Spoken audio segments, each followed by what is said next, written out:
전 아내를 불러달라. 거제에서 밤샘 대치 끝에 이 아파트 옥상에서 시위성으로 밤샘 대치를 하던 남성이 비극적 결말을 맞았습니다. 일단 먼저 영상부터 좀 만나보시죠.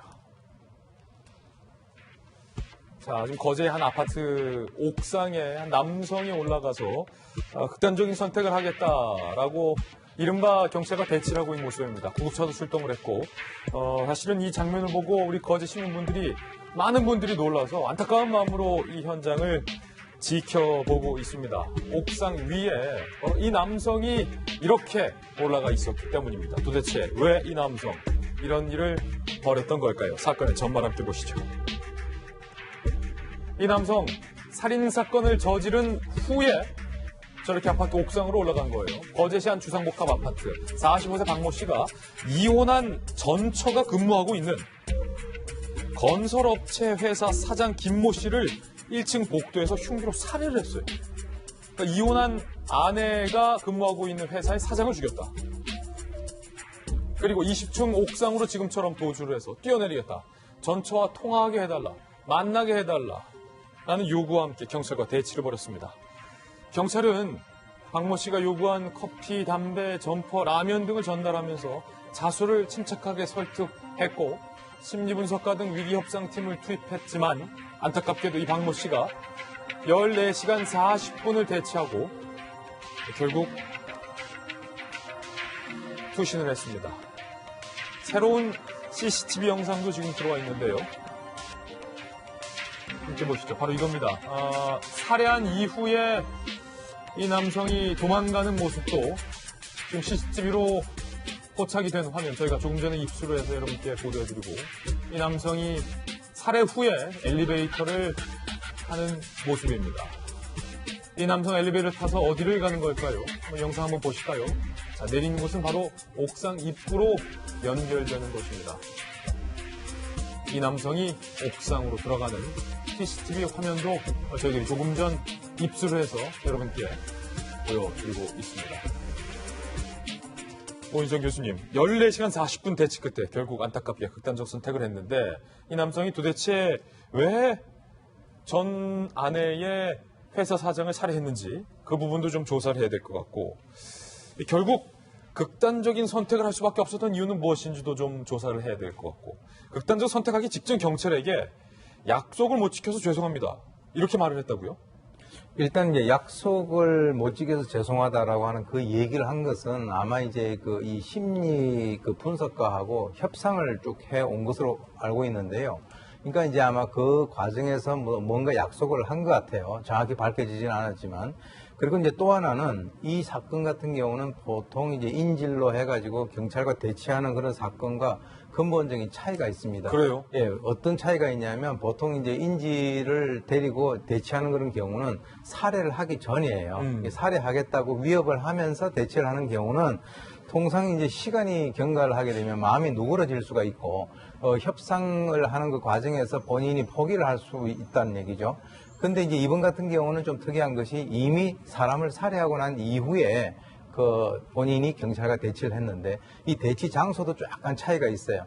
예, 옛날에 몇 년 전입니다만 안산의 김일훈 사건이라고 있었어요. 그 같은 경우는 본인이 대처하는 것이 집안이라고 그러면은 본인이 나중에 체포될 수 있는 가능성이 있는데 이번 같이 이제 주상복합 아파트 20층이라고 한다면 그는 또 극단적인 선택을 할 수 있는 그 가능성이 훨씬 더 높아진다 이렇게 볼 수 있고요.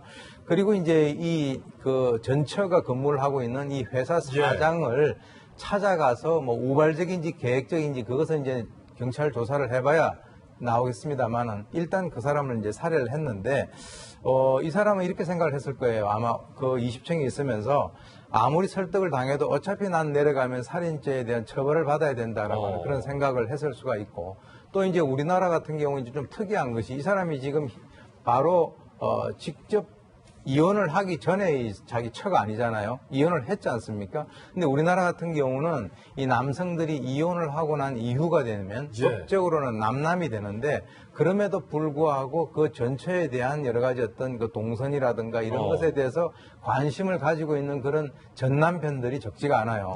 그것은 뭐냐면 이게 외국하고 좀 차이가 있는데 외국 같은 경우는 제가 아는 어떤 사람이 사진을 보여주면서 아 이건 내가 이혼한 그 부인이다 이렇게 보여주는 약간 우리가 봤을 때는 좀 쿨한 그런 면이 있는데 우리나라 같은 경우는 일단 이혼을 하게 되면 왼수가 되고 그 사람에 대해서 끝까지 소유를 하려고 하는 그런 어떤 분위기가 있단 말이죠. 그래서 이제 이 에리 프롬이 사랑의 기술이라고 하는 그 책에서 이 사랑은 행운만 있으면은 거머쥘 수 있는 것이 아니라 엄청난 희망과 기대 속에서 시작을 했지만 이것은 관리를 하지 않으면 반드시 실패를 할 수밖에 없기 때문에 사랑의 기술을 배우지 않으면 안 된다라고 얘기를 했습니다. 좋은 말이네요. 예, 그래서 이제 통상 이 부부간에 있어서 가장 커다란 문제는 자신의 의견을 설득을 시키지 않고 강요를 하는 그 과정에서 이제 발생이 되는 것인데 당사자는 극단적인 선택을 이렇게 했습니다만 피해자 가족들이라든가 주위에 있는 많은 사람들에게 평생 씻을 수 없는 트라우마를 남기고 이렇게 그 본인은 떠났는데요.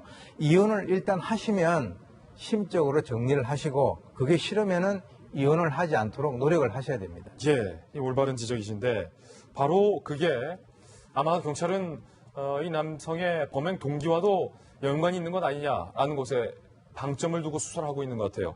김관선 변호사님, 검사도 하셨으니까 왜 이 같은 범행을 했는지 범행 동기에 대해서는 이 남성이 극단적인 선택을 했기 때문에 정확하게 확인할 수가 없는 상황이 돼버렸어요. 네, 밝히기가 어렵죠. 근데 어떤 범죄, 특히 이제 살인 사건에 있어서는 대부분이 범행의 동기가 있습니다. 근데 그 동기 자체는 살해를 할 정도면 자기가 참아낼 수 없는 그런 부분이 있었을 거예요. 그래서 지금 뭐 동기 자체는 명확히 나오고 있지 않지만 이 살해된 건설회사 사장 사무실에서 전처가 근무를 했다고 하니까 혹시 둘의 어떤 행적과 관련해서 문제가 있는 게 아니냐 이제 그렇게 추정할 수밖에 없어요. 그래서 과연 이게 우발적 범죄냐 계획적 범죄냐 그 부분은 아마 그런 감정을 가지고 갔다고 하면 이제 계획적 범죄의 가능성도 배제할 수는 없다. 그리고 이 옥상으로 올라갔잖아요. 이 옥상으로 올라가면 사실은 설득하기 굉장히 힘듭니다. 더군다나 밤새워서 설득 작업을 하는 경우에 있어서는 잠을 전혀 못 자잖아요. 그냥 본인이 사리 판단을 하기 굉장히 어려운 측면이 있어요. 더군다나 아까 오 교수님께서 말씀하신 것처럼 본인이 그 살인이라는 큰 범죄를 저질렀고 그로 인해서 만약 여기서 내가 살아남게 되면 어떤 처벌을 받을 것인지 그 부분이 굉장히 중요하고 그다음에 살인을 하고 나면 사람이 극도적으로 흥분을 합니다. 그렇군요. 그래서 이성적인 판단을 하기 어려워요. 그래서 이러한 것들 그리고 잠을 못 잔 것들 이런 것들이 영향을 미칠 수 있다. 극단적인 삶으로 가게 하는 데 있어서 직접적인 영향을 미쳤다 이렇게 볼 수 있는 거죠. 관련해서 이 전처 같은 경우는 사장과의 어떤 연관성에 대해서 부인을 하고 있다라는 것도 덧붙여서 보도를 해드립니다.